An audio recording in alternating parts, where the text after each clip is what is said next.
بسم اللہ الرحمن الرحیم۔ السلام علیکم۔ زمانہ قدیم میں مسجد نبی صلی اللہ علیہ وآلہ وسلم کو مور اور شتر مرغ کے پروں سے بنے ہوئے برشوں اور جھاڑوؤں سے صاف کیا جاتا تھا۔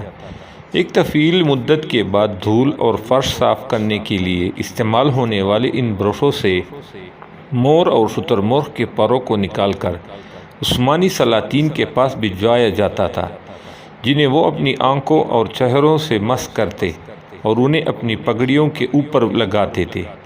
کہا جاتا ہے عثمانی سلطان آنسو بہا کر کہا کرتے تھے، ہم رسول اللہ صلی اللہ علیہ وسلم کے خادم ہیں اور ان کے مبارک شہر کی خاک کے لائق نہیں ہیں۔